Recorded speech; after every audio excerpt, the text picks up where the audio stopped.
اعوذ بالله من الشیطان الرجیم. بسم الله الرحمن الرحیم. ویل لکل همزة لمزة.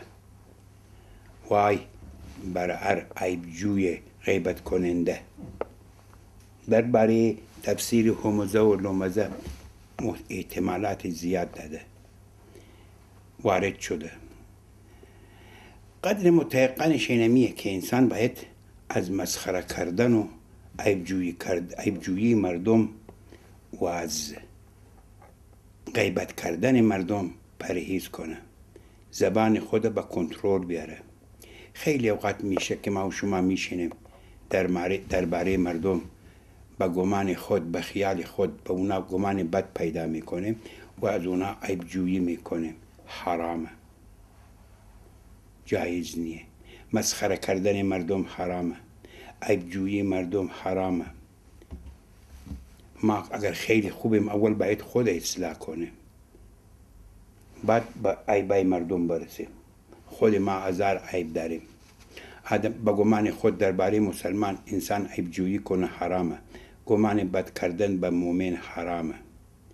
در یک حدیث صحیح داره، صحیح و سند، که میفرماید من اتهم اخاه المؤمن انماث الایمان فی قلبه کما ینماث الملح فی الماء. اگر انسان یک نفر متهم میکنه، حتی اطلاق روایتیه که در ذهن خودم اگر آدم یک نفر متهم کنه بدون اینکه به زبان بگویه، میبینه مثلا چشمایش سرخه، میگی شراب خورده، گمان میکنه. حرامه ای گمان کردن. بگو نه انشاءالله شراب نخورده، چشمش به خاطر مرض سرخ شده. جایز نیه که انسان به گمان خود در مورد مسلمان ها گمان بد کنه. حرامه.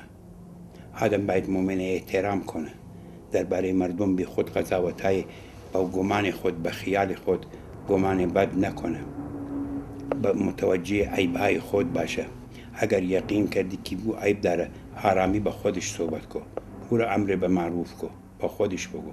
برای چی در یک جلسه نشستی او خودش است یعنی تو به گمان خود او را متهم میکنی؟ حرام، جایز نیه.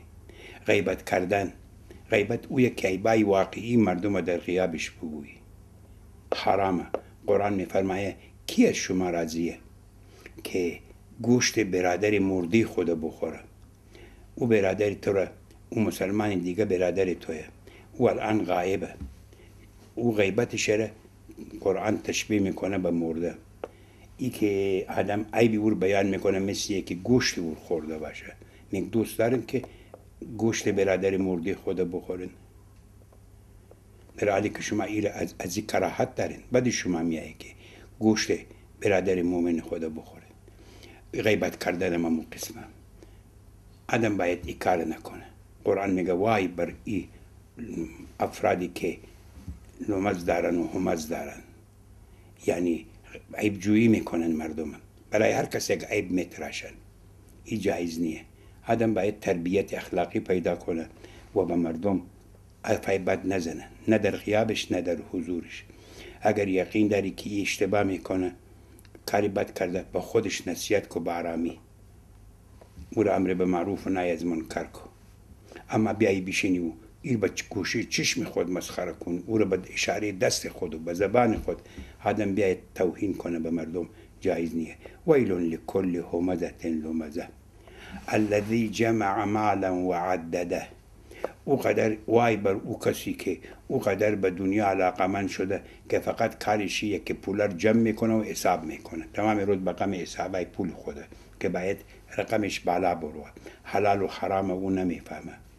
و او قدر به دنیا علاقه پیدا کرده که ای اسیر پول خود میشه. پول هر کس دوست داره. آدم پولدار باشه خوبه، از حلال پیدا شوه. آدم پول از حلال پیدا میکنه بدون اینکه علاقه قلبی پیدا کنه زیاد به پولی دنیا، حریص شوه. آخر انسان به هلاکت منتظر. پولدار باشه باید وجوهات شرعی خود بده، زکات خود بده، خمس خود بده، زکات فطری خود بده، به فقرا کمک کنه، در امور خیریه کمک کنه، نفقه واجب و نفقه خود بده، او چیزایی که خدا بر او واجب کرده اونا را بده، بعد بقیه پولش برایش حلال میشه.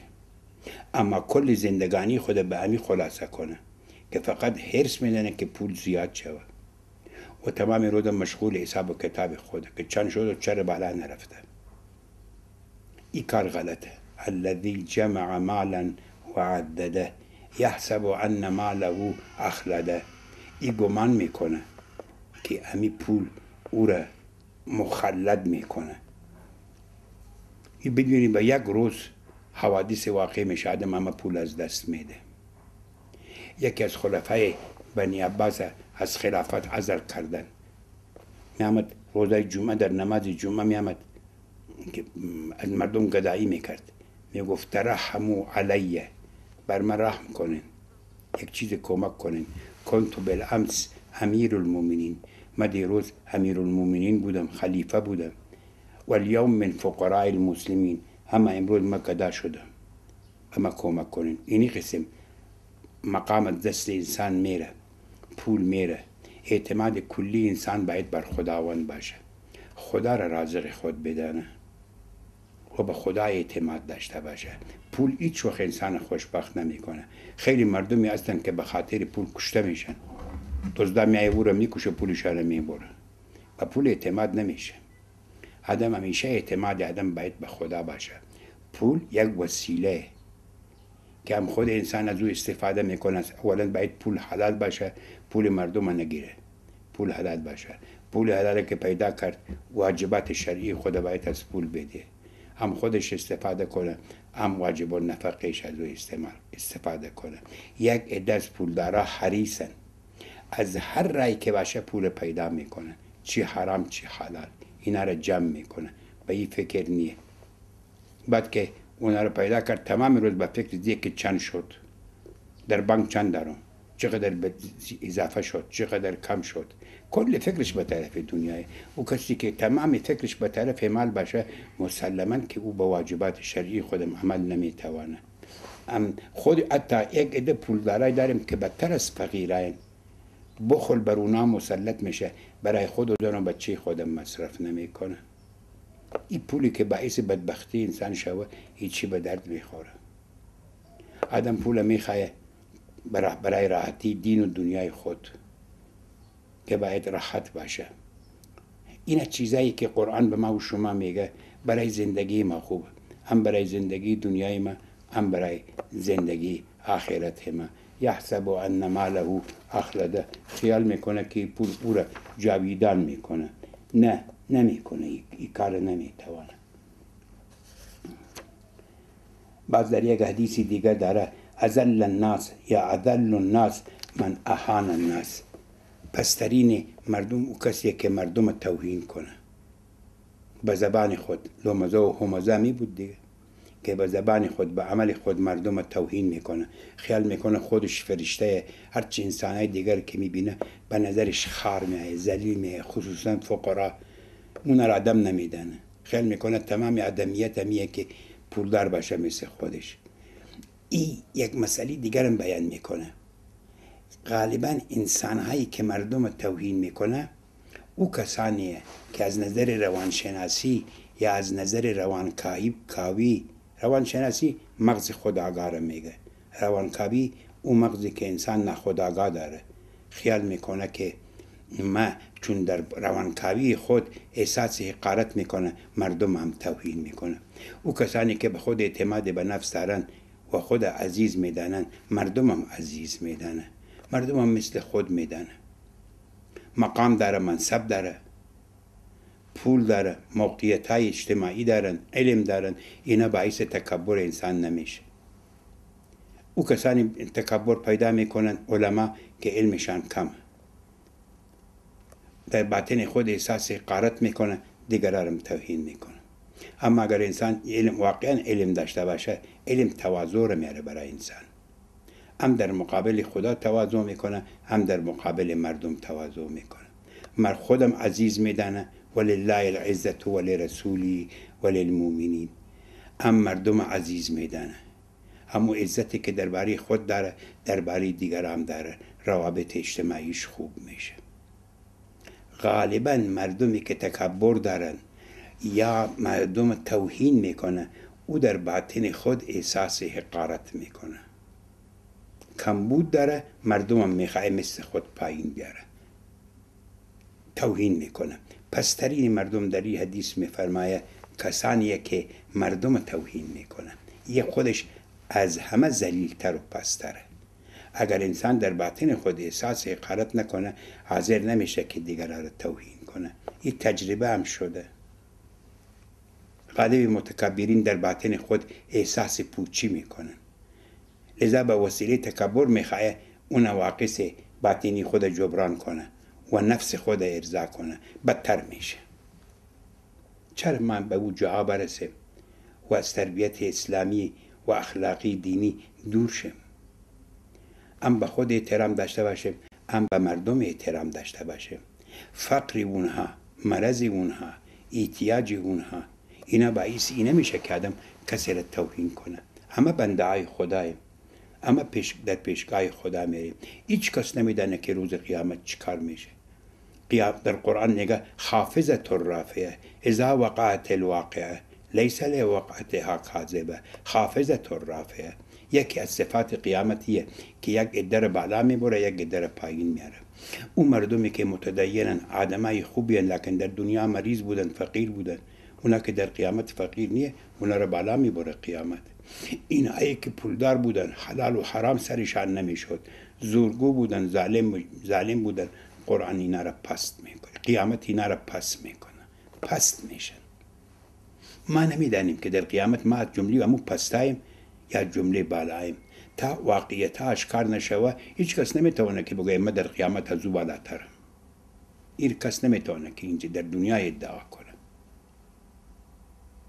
خیلی اوقات میشه یک نفر نوکری ما و شما به خانه کار میکنه، پول نداره، اما به خانه شما کار میکنه، اون نوکری شماه، ولی حق نداریم که ما نوکر خود توهین کنیم، فوش بدیم، دشنام بدیم، به نظر حقارت به سوی اون نگاه کنیم. یه حق نداریم. شاید فردا روز قیامت همین نوکر ما چون متدین بوده و آدم خوبی بوده، چی زن چی مرد، او بالا بروه. خود ای آقایی که الان ای باداری اون نوکر گفته میشه، ای پایین بروه، حافظش محفوظ شوه و او نوکرش که آدم خوب بوده او بالا بروه. با نوکرای خود باید کار کنن. آدم یک نفر نوکر میاره، کارمند برای خود میاره، برایش کار میکنه، کارگر برایش کار میکنه، این درسته، مشکل نداره. اما با او باید به عنوان یک انسان رفتار کنیم. توهین و تغییر و فوش، چرا این کار خراب کردی و چرا ایتو کردی، او یک روز شور کرد یا تروش کرد یا خام ماند غذا، دیگه آدم بیشه نو 20 فوش شد بدیه. نوکری مه، نه، نوکرت فقط کار میکنه. تو خودتون کار کنی گاهی خراب میشه غذا، از پیش تو هم خراب میشه. خب او زحمت خود نوکرت کشید، یک غذا را پخت، البته دلت برابر نیه. به آرامی بش بگو، به آرامی بش بگو که این خراب شد، غذا خراب شد، یک قدر مواظب باش. اما بخوای او را توهین کنی، تحقیر کنی،